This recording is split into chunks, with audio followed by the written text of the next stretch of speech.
Yeah. Kendra goes, Here we go. as it was waiting for it to come up, she goes, loading, loading, loading, loading. Very cute. That's so cute. But in case you missed it before, I will show it again for the people at home. Christmas socks. Get around it. Big W, 5 pairs of socks for $12.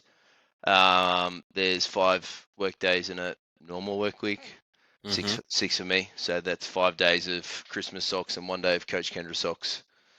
Get on that. Celebrate it. I love that. Hello, Yeah. Coach Kendra. Hey, hello. You say hello, Brando? You say hello? Say hello. Hello. Hello. Hello. Hello. She was helping me. I set up the pod room. It's all ready to go for Tim today. So I set that up. So I was couldn't get video, but she was doing the testing yesterday on the microphones to make sure everything was working. Oh man, she's so cute. It was very cute. She was on the microphone going, hello, hello, hello, hello. And then she'd go talk to the other one for me. So And that's actually adorable. what was working. So I was quite proud that she was doing microphones, and then quite proud that I managed to get it set up and working again in probably a PB time. Oh, I know. So good. she's gonna be a podcast connoisseur by the time she gets to age 10. Yeah, she'd be on how many podcasts by now? Heaps of them. Especially bloody oath. Mm. Man, it's weird to think where the industry's going to be in a couple of years. Oh, dude, mate. Yeah, I mean, that's definitely a very good question. Who knows? But maybe we don't exist. AI takes it over. Yeah, the amount of stuff AI is doing already. Yeah, well, it's already doing it, right? Like, isn't that like there's coaching apps that are driven with like a AR generated? Oh, Like, really? yeah, I'm sure. Oh man, I'd hate to be quoted on it. I won't name any, but they exist. Absolutely. Yeah, You know, right. I don't really pay attention to much outside of what's in front of me at the yeah, moment, so I'm just like, no, they're definitely there. They already exist. You know, low cost of entry, quality apps that like for powerlifting. I'm sure of it. but That surely I can see that just going full circle. You start good, yeah, but then some injury happens, something happens, and you want that connection back to a real person on the other end of yeah. the Well, line. I got a theory, and I'll call it the letter theory, Mm. right? Like as in like pen and paper. Like we get that far removed and too connected that Mm. people absolutely miss the personal human touch. And Mm-hmm. instead of being so digital, we go back to pens and paper again at some point. Mate, I miss the old pen and paper. Yeah. The old, Yeah. I remember writing down a couple of my first programs in like a notebook. Obviously, you're a big fan of that. I still got them. And Still it's got just 'em. something just so, what's the word? Nostalgic about it. Yeah, I think it's cool. Man, yeah, like fuck, if you've done 10 or 12 years, I've done the same, and the industry in that time, or even just the concept of coaching and who's being coached it's a completely different thing now, and that's only 10 years, right? Maybe let's call Mm-hmm. it 10. Imagine what the next, and everything moves faster as well. Like What's the next 10 years going to look like? it'll be incredibly different to what we're doing now. That's for sure. I feel like we could, I do see like coaching becoming a VR virtual reality thing, like where your Oh, for coach sure. is in person Yeah, through yeah. virtual reality. Yeah, I totally So, agree. so Yeah, you'll be like, oh, I don't even know how you describe but anyways, yeah, I can see like totally. imagining you just being beamed into someone's garage Yeah, as they rep through their squats. yeah. Man, well, I was in someone's I garage mean, 20 minutes ago. I was already doing it with FaceTime. yeah, Like, we're exactly. already doing it. And have you seen the new Ray-Ban glasses? Oh, the VR ones? Yeah, they're Ray-Ban like glasses like this that have a tiny camera in it, so it can Instagram live or showcase what you're looking at. It's part of Metaverse, like part of Facebook MetaQuest, whatever you call it. It has a heads-up display on the inside.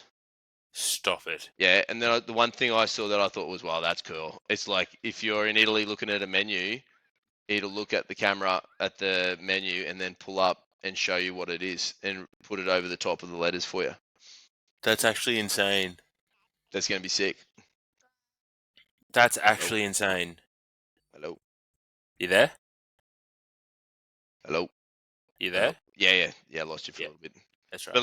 But yeah, you think, man, if if the world of online coaching is changing and it's becoming more popular and understood that you can get great things out of it, who's to say that client phone call once a week, a month, whatever you do with your system isn't in next person.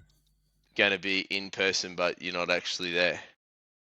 Oh man, That'd be sick. I'm excited because it's that means like how many more people, like your client base is no longer predominantly location based. Like you'll fucking train people everywhere. it's insane. Do And you still think? But do then you of still course, think there'll be yeah. a place for like gyms and that Oh yeah, community? absolutely. Even more so for sure. Yeah. Because as I said, I think as we'll go back to pen and paper. Like as you become even more connected with that digital world, you lose that human contact, and there'll be an Mhm. even bigger desire for a in-person experience. Where I think if you were to be a business at that point in time, the digital world becomes cheaper and the in-person experience becomes more expensive. So, like a one-on-one personal coaching session, for instance, will be the That's fucking insane, eh? premium platinum product that you have as a coach and want to offer. That's insane. That's what I think. And then, man, like imagine, like because it's so clever with language and stuff. Like me talking to you, if you're my athlete, it'll read my English, give you your Italian, and then your Italian will come back to me as English. So even language won't be a problem anymore. I would imagine. Oh man, the world we're in is just evolving so quick, and Yeah, I'm like, I love it. Just lean into it and just fucking yeah, go I for it. like, you know what, and it's crazy because I'm now like at that age where I'm a lot older than most people I talk to, Mm. and they're telling me about all these new things. And I'm like just a grumpy old man. I'm like, but now you're exactly right. I just got to lean into that motherfucker because there's going to be Yeah. so much resistance. Yep. But the more you lean into it, the Yeah. better it will become. Yeah. Oh, totally. And then I even think, I mean, I am mindful, like, this is my career for now, and I don't see it ever changing. So, Yeah. like, if that is the direction of it, like, then if you don't embrace it and be a part of it and have a part of it, you will be left behind. Hmm. And if I'm correct in that the personal stuff does come back to be the premium product, in the interim, you'll probably get run out of the world in Mm. coaching until it Hmm. goes full circle to where the thing you want to do or really enjoy most, it becomes important again. So you Yeah, I agree. got to go with it. Got to do You it. have to. And I think like I think, and like we take that situation of COVID back in 2020 and how obviously it's changed everything. Yeah, yeah.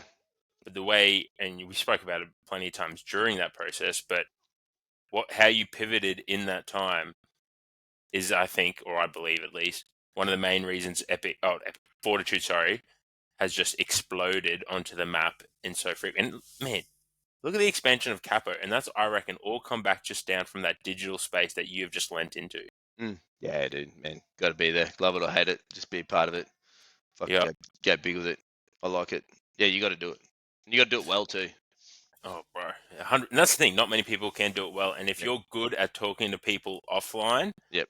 you will be exceptional at talking to people Yeah. online. And It even if won't you're not, be you got to practice, right? 100%. I reckon still the best practice is still talking to people in line. But, Yeah, dude. mate, changing gears a little Complete bit. strangers. Go That's fucking the old school. hardest. Changing gears a little bit. We are 1 week out from the Capo deadlift Yeah. comp. And Well, when this comes out, will in be yeah, 3 days. in 27 minutes time, I will drop the location of the event. Oh, it's coming. 27 minutes time. In 7 days time. 7 days and 24 minutes. So Oh, okay. this day, Friday next week at 11:33, you'll be 27 minutes away from finding the location Yeah, for this right. thing. And the way we're going to run it, because it is outdoors and it is absolutely outdoors in every way sense of the word. The only person who is not outdoors is the lifter, because they have an environment that will keep the weather and the sun off them, so they can compete well. Yep. But other than that, the audience it's going to be like summer field days in the park. You know, you're down in the park with Mm, friends, having a party with some music playing, you're having some drinks, you're eating the snacks. You know, it's nice and hot and sunny. So you're going to be warm. So we need everybody praying to their god or gods, saying we need no rain, because I have to be an adult, and if there is any chance of rain when I wake up Saturday morning at 6 a.m. Well, I'll be up way before that, but Yeah, I was gonna Saturday say. morning at 6 a.m. I will change the event space to our second location that we have hired in case it Well, rains. Which I will I'm say, the second location, it isn't as cool because it's not outdoors, but all of the stuff we're doing inside it is really cool shit. I'm just gonna everyone pray to the gods that you pray to, or all Yep, of them. yep, everyone, Currently, the even someone 7 day else's got. forecast. The 7 day forecast is showing signs of no rain, Oh yeah, I like that. That's good.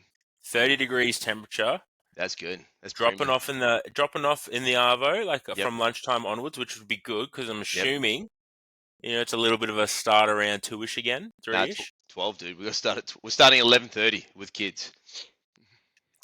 Don't mind anything I just said. That's right. I forgot about the amount of people because this Yeah. this comp's nearly doubled, Um. tripled. So, yeah. So every year we've exponentially put way more people in it, and then every year I say, "Fuck, I don't know if anyone's done a comp this big in Australia before in one day." So this year I think we'll probably land with 160 plus lifters if you include all the kids. Maybe more. Wow, Maybe more. wow, So it's going to be super competitive for those that want to compete against each other. It'll be a a lot of fun. premium environment to lift Mm. at your absolute best. And yeah, man, I don't know. Fuck, I've been around a long time. I haven't seen 160 people lift in a day before. From a meat Of director's here. perspective, how have you? Has it been overwhelming at any stage? Has it gone like, fuck, have I Uh, overloaded myself? Or yeah, look, the probably me and Jamie have got this theory, right? And when mm-hmm, it just comes to running bigger comps with more people, it's just more minutes, more days. Like, mm-hmm, so if you're doing a double flight day with 3 in the morning, 2 in the afternoon, it's just another afternoon. You're just doing the same thing, but more of it. mm. So that sort of thing's pretty easy. Probably the stressful thing this time was I had to prepare 2 venues, Yeah, and that's a and yep.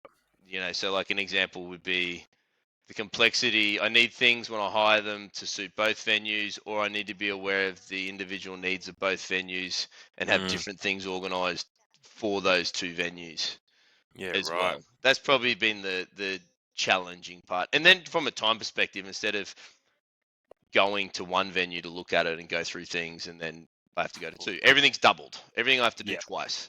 That's probably been yeah, the stressful part. As far as like volume of people, like yeah, we have this mindset where it's just more people's more minutes. Like we don't that part doesn't bother us. The comp part's easy. yeah. Because you've obviously, and I think that's where a lot of meat directors fail. And from the outside looking in, it's like you got a really good system of how things operate. So you could take that system, give it to anyone else, and go, "This is how you run a comp. Just now Yeah. fill it with people." Yeah, and it's just built with the strong support crew we have around us. Like, Mm, it goes down to the same guy packs down all of our comps and has done it for years. So he leads the pack down, Sam. Um, yeah.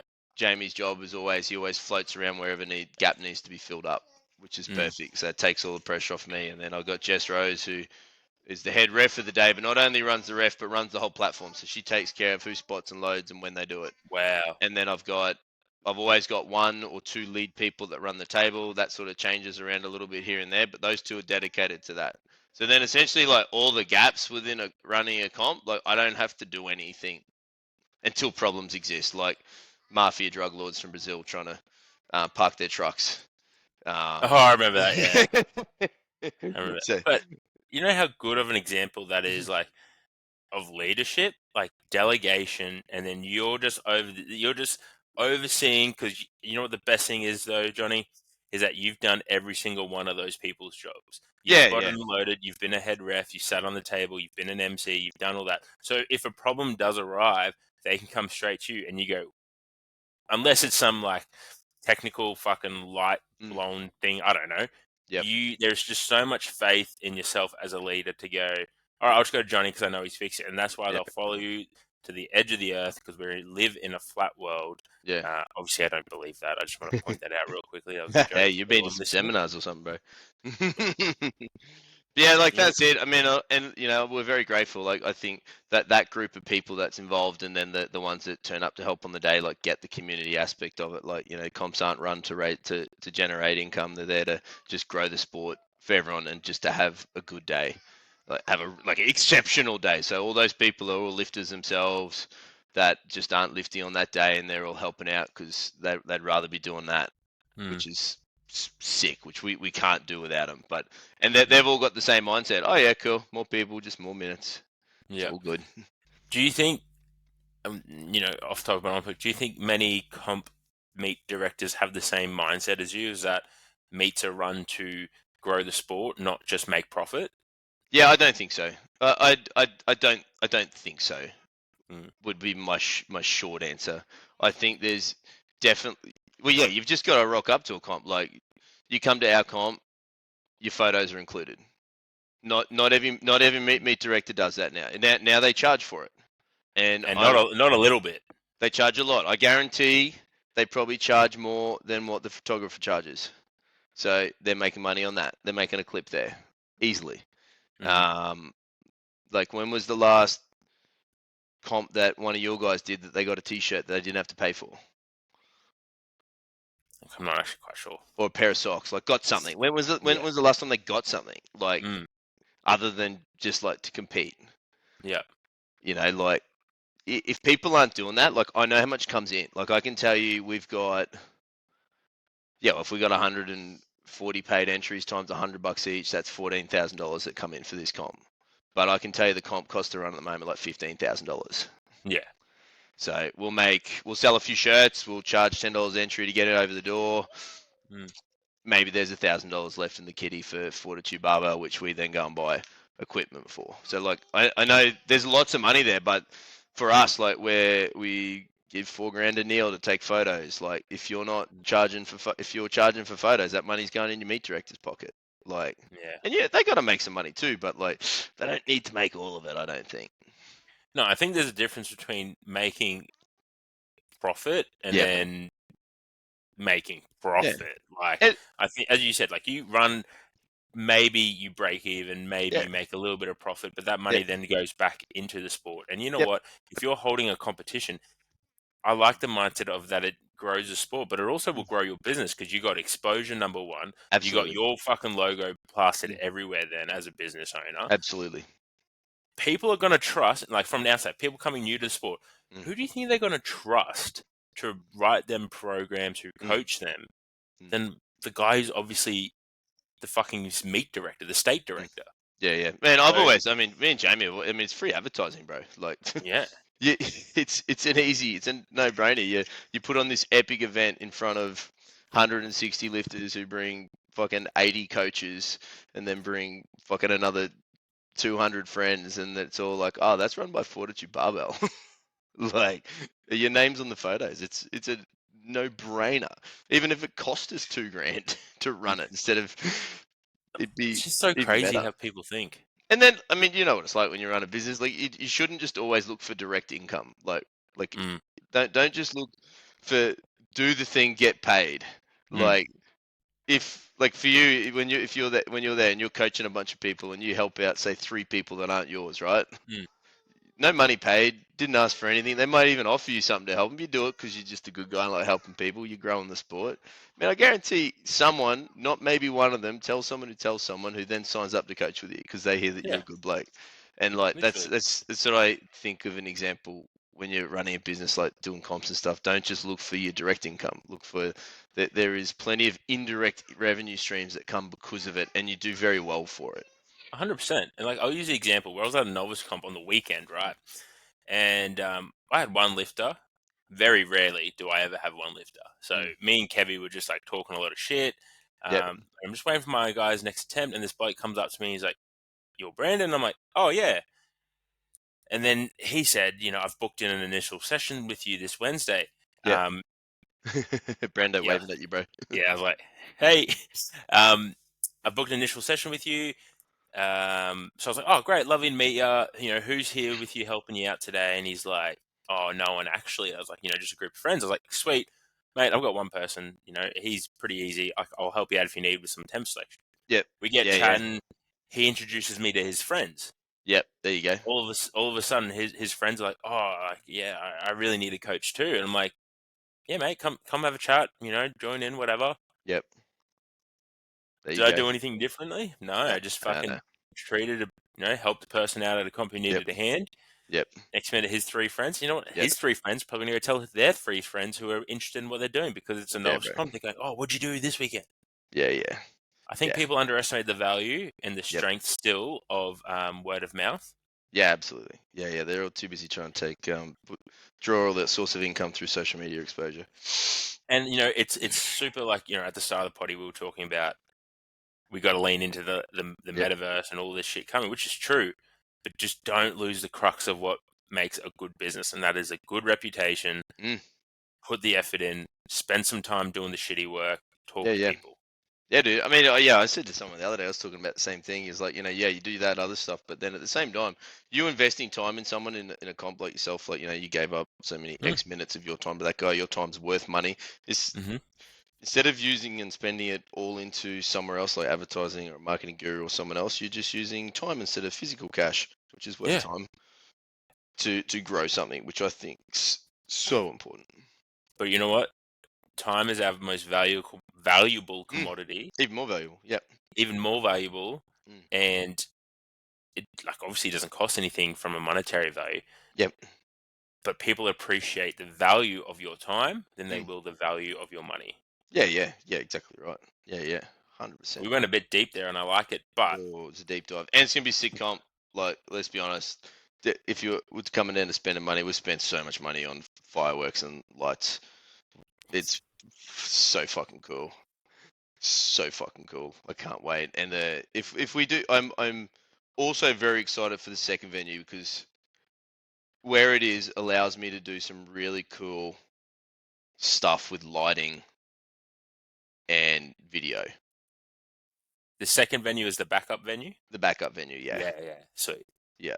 Yeah, I mean that'd be a good example of not worrying about making money, right? Like the first venue cost a couple of grand. We just wouldn't do it there if we're trying to make money. We'd do it at the second venue that costs a couple of grand. But instead we And, just spend it on a both lot of and have people, two. mate, like a lot of people will be listening to this, going, "Oh yeah, they got 2 venues going." Most people won't know. You don't get that money back if you don't use the venue. Oh no, I still gotta pay. I've still paid for them Yeah, both. exactly. So Yeah. it's a big risk. Yeah, yeah. So, mate, kudos Yep. to you as a meet director, and like as always, that you don't. You know what really struck me? Like the Capo Deadlift Comp has always Yeah. been one of my favorites on the calendar. Mm. Competed there a couple of times now. You don't realize how incredible an event like this is until you start having people fly out from other states who Yeah. also have the same event in their state, Yeah, but they want bro. to come to this one. We got some. Or the second one is when people rock up to the meet and go, "I really want to fucking compete." Next minute, and you're just like, "Dude, just go pay your entry on this, the fucking thing at the front desk, get a soft seat, you're in." Yeah, 100%. 100%. Like that is an event. That Yeah, yeah. is That's how you a do it. fucking comp that everyone wants to do, which is why you got 160 people this year. Yeah, bro, man, and look, I mean, that's one thing we can talk about as a meet director. One of the things I'll never, I don't want to say never, man, but I hate people not being allowed to do a comp, like, because there's no room for Mm, them, right? Like, make mm, space and make it work. yeah. I get creating urgency, and I get you don't want to go past a certain amount of days, but at the same time, like, fuck, let's get more people into a comp.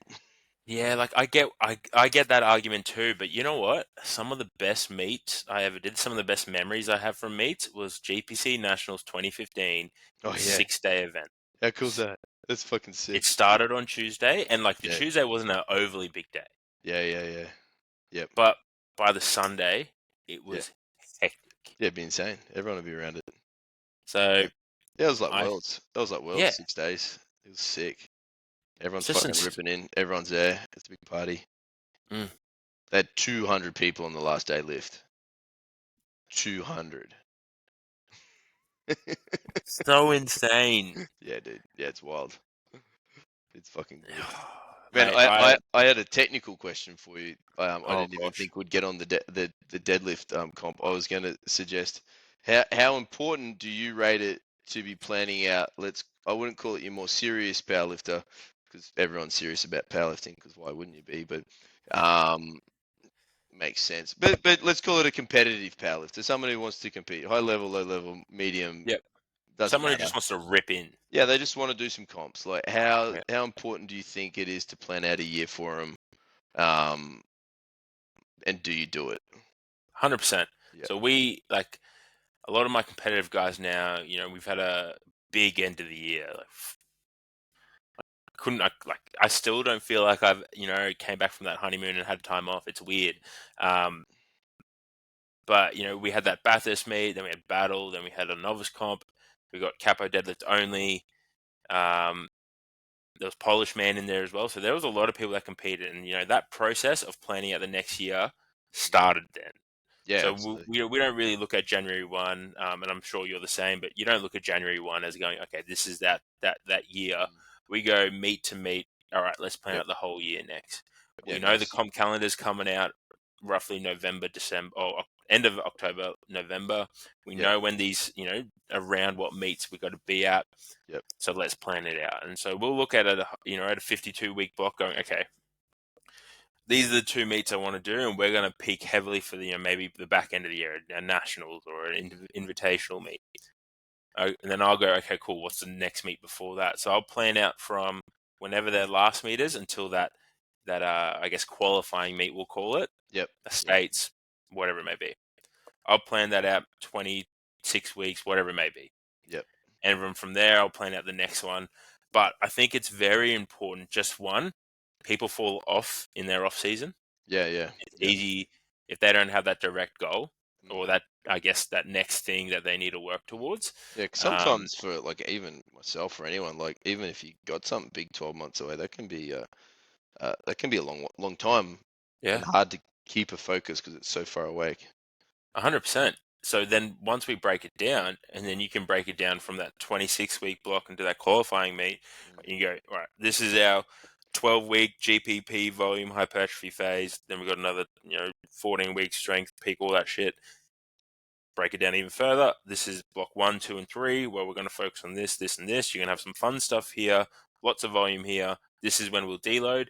So then it just becomes very manageable. Then it becomes interesting because you go, oh, well, I only need to work. I got this block here. I need to focus on this block and get the most out of this block, not Mm. 52 weeks away. Yep. Yep. And then one thing I really like to do is sit down or send them a form or whatever it may be, and Yep. have a chat around. What do we realistically think we're going to achieve next year? What are your goals? And then we overlay that over. I think we spoke about it before, and it's always the best time of year to do it. But like a SWOT analysis or Yep. business tool where they go through their strengths, weaknesses, opportunities, and threats. Highlight where they're strong, highlight where they're weak, and that could be a physical sense or a mental, I guess, mental attitude sense. Mm. Um, and then we look at opportunities and threats, what could potentially harm them in achieving those goals. And I Yeah. think for whether you're, for lack of a better term, low level competitive or a very high level competitive athlete, it's necessary. Yeah. Yeah. It's maybe potentially a missed opportunity for those that do not. Yeah. Do you have a similar process, or is it something that Yeah. you? Yeah. We do the same. I sort of consider the comp calendar around a national. So if you're a Yeah. capo lifter, for instance, August is nationals. So Mm, Um, the only reason your year wouldn't finish then is if you were going to do a worlds afterwards. Now that we're yep. building a worlds culture, so most people are peaking for the big one, and Yep. that's Nats. And then unless they're provided that qualifying for nationals is easy for them, Mm, they don't need to push hard. But then, yeah, then I walk back to what's next. So start thinking, are we going to do a conventional run states into Nats, or are we going to do a longer run with a local comp into Nats, or are you the type of person who needs just to jump on the platform for more experience, or the fact you just genuinely enjoy lifting at comps? Because like I yep. think that's something that's often not considered. Like if you enjoy lifting at these things, like why not do a few extra ones if you want, Mm, but just have some context around why you're doing that one. Like maybe you're mm, gunning you, like for instance, maybe at the start of the year I'll do a heavy lot of raw work. So I'm like, all right, cool. Well, February comp, let's push the raw squat. Let's just have sleeves on, not necessarily focus on the total being the most important aspect of that event. Let's just get a big fucking raw squat because we know bigger raw mm, squat, bigger wrap squat, and then you turn your wrap squat over into states, and then all of a sudden you got 14 weeks. You run your Nats run after that, and then back end of off the back of Nats normally that end of the year period. You could call it an ops season if you want. There's more fun comps yeah. like push pull or a pull like our daddy comp. Yep. Polish man would be another one, or any local Mhm. meets, or I'm seeing some sort of strongman stuff pop up. But yeah, we go maybe like and use nationals as the mark. But anyone who's not Yep. like a nationals lifter, we kind of just run the same project, because I do Mm. find we get the benefit of that community aspect at our gym where everyone's going together in the same direction, doing the same thing, where even if Uh, it's not the same events. what I really like that you highlighted there is planning meets where you are peaking your raw squat, Mm, or you may go into a single lift comp and do mm, just focus on that in an mm. in a off season type, or Yeah, yeah, um, even have some fun and do some strongman. You know why? Because it's going to help your conditioning. It's going to yeah, improve you overall as an athlete, which is only going to translate back to being a better powerlifter. yeah. And then from a state rep, that's how I plan the year out for everyone too. Like that's how I come up with Yeah. the meets. So like in January it's bench only. So Hmm. I kind of figure over Christmas you can train some bench, right? Everyone's And going then to bench. end of January you can do a bench only. How much fun is that? Like anyone can fucking do a bench, and let's be honest, everyone needs more bench in their life, right? Yep. And most people are probably like me. Not everyone loves bench, and the only way you can fucking train is you got to lift in it. So fuck, we do a bench. Then we do a couple local meets. So if anyone who needs platform experience or is, let's call them, really strong, doesn't Yep. it's easier to qualify and wants big runs at Nats, boom, jump Yep. in the local. We do a push, pull, and march. So again, that's another really sick little fun one to do. Hmm. And then you do your states as your series one, and then run through. And then the cool thing I like to add is like I kind of reflect and is like, man, not everyone gets to go to nationals anymore, right? It's cool. It's Hmm. very competitive to be there. And you're not necessarily banking invites anymore. So we run a comp literally the weekend after Nats.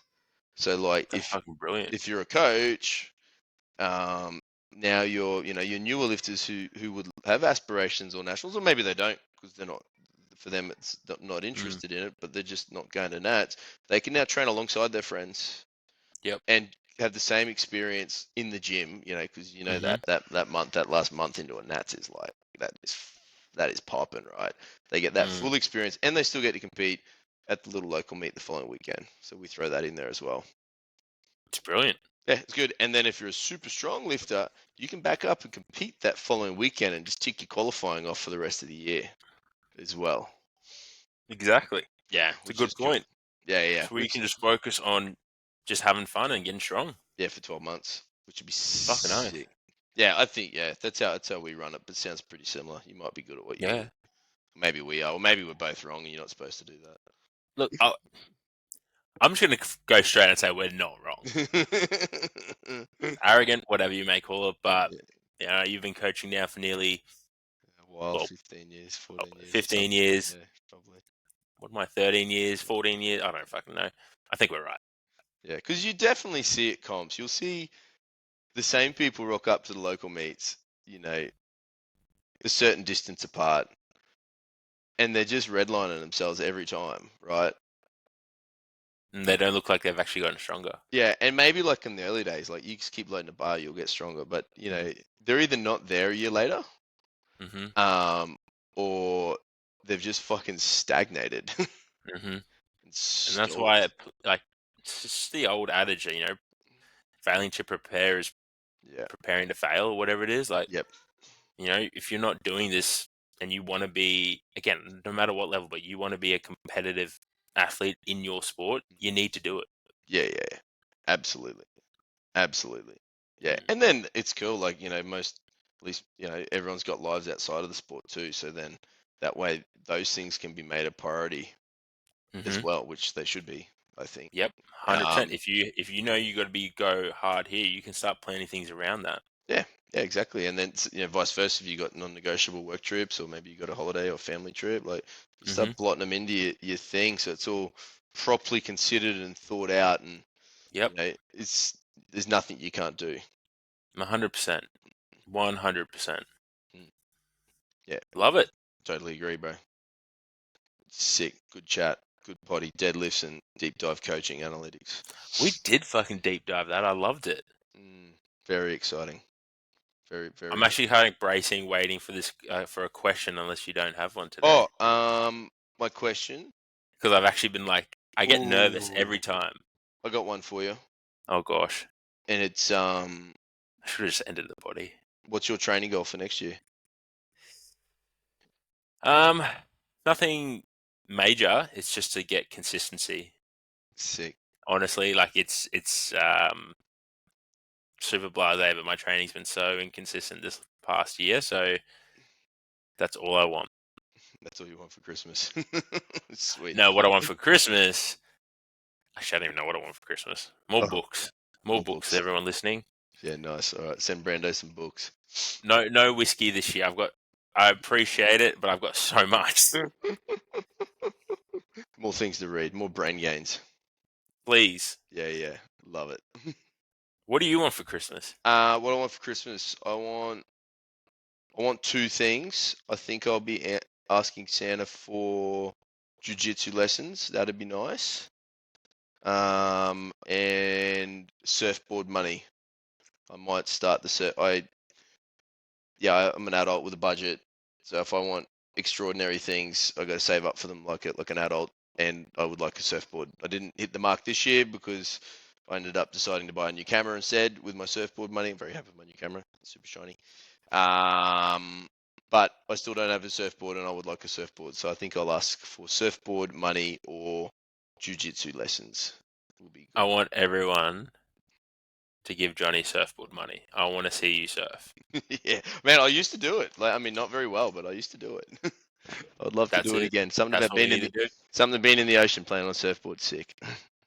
And I've got a little money box, and I put my little monies in there at the end of every week, and we That's add the it all best. up. Yeah, the only downside, surfboard's like $1,000 or whatever, and my camera was 1,000, so we had to buy a camera. You made the right decision. Yeah, I'm stoked on my camera. I'm pretty much a digital creator now. That's one of my new slashes.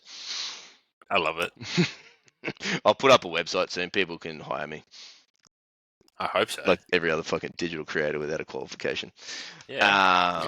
Leave it. Yeah, that was funny. Mate, if the coaches are doing it, you can for digital creating. Right, there you go. There's one problem with this fucking online world. I'll leave you with that. You We're gonna leave it there. Motherfuckers don't need qualifications anymore. You're just gonna need a fucking profile and some biceps and a total. And that carries over to everything. You just need cute photos and you're a fucking digital creator without a fucking degree And either. that is where we're gonna leave the potty before we both rage and break our computers. All right, bro. Good job. Peace. Hey, did you see my message